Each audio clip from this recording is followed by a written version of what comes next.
आज महागाव तालुक्यातील फुलसवांगी येथे छत्रपती शिवाजी महाराज महाराजस्व समाधान शिबिराचं आयोजन करण्यात आलेलं होतं। या कार्यक्रमासाठी यवतमाळ जिल्ह्याचे जिल्हाधिकारी माननीय विकास मीना हे उपस्थित आहेत। महागाव तालुक्यामध्ये मोठ्या प्रमाणात अतिवृष्टी आणि महापूर झाला होता, परंतु पीक विम्यामधून यवतमाळ जिल्ह्यासह अनेक तालुक्यांना वगळण्यात आलेलं आहे। या विषयावर आपण माननीय जिल्हाधिकारी यांच्याशी बातचीत करणार आहोत। सर, यवतमाळ जिल्ह्यामध्ये मोठ्या प्रमाणात अतिवृष्टी आणि महापूर झाला होता, परंतु जिल्ह्यातील संपूर्ण जिल्ह्याला पीक विम्यामधून वगळण्यात आलं आहे। शेतकऱ्यांमध्ये प्रचंड नाराजी आहे। सध्या पीक विम्यासंदर्भात शेतकऱ्यांना काय मार्गदर्शन करा?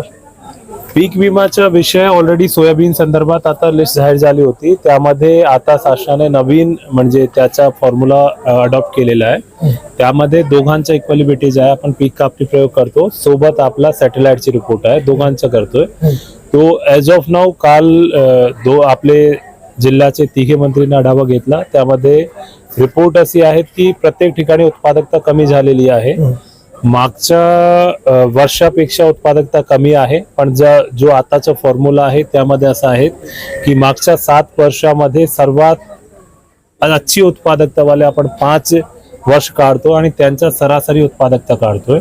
त्याचा 70% काढून आपण जे जोखीम स्तरीय उत्पादकता आहे ते काढतोय आणि त्याच्या अंतर आणि आताची उत्पादकतामध्ये आपण फरक बघतोय। तो जो पीक कापणी रिपोर्ट आहे त्यामध्ये असा दिसून आला की जवळपास अर्धे मंडल आहे त्यामध्ये आपली उत्पादकता त्याच्यापेक्षा कमी आहे। सिमिलरली आपले जे इन्शुरन्स कंपनी आहे त्यामध्ये सॅटेलाइटचे जे डेटाज आहे त्यांचा पण आधार घेत आहेत।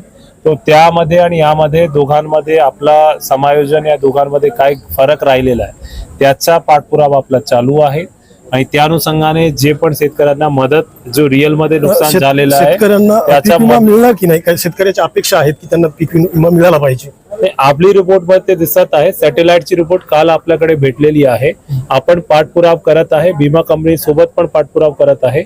आपला असाच प्रयत्न आहेत की जे पण शेतकऱ्यांचं नुकसान झालेलं आहे, उत्पादकता जर 70% पेक्षा कमी झालेली आहे त्या प्रत्येक मंडल मध्ये आपल्या शेतकऱ्यांना लाभ भेटला पाहिजे।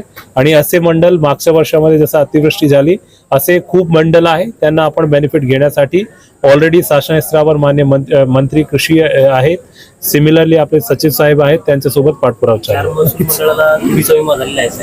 नक्कीच पाहू शकता की आपल्यासोबत यवतमाळ जिल्हा अधिकारी माननीय विकास मीना हे होते। यवतमाळ जिल्ह्यामध्ये मोठ्या प्रमाणात झालेल्या अतिवृष्टीमध्ये जिल्ह्याला वगळण्यात आलेलं होतं, परंतु प्रशासकीय स्तरावर कारवाई चालू असल्याचं त्यांनी मराठी 9शी बोलताना सांगितलेलं आहे। मराठी 9 न्यूज साठी सचिन उबाळे, महागाव, यवतमाळ।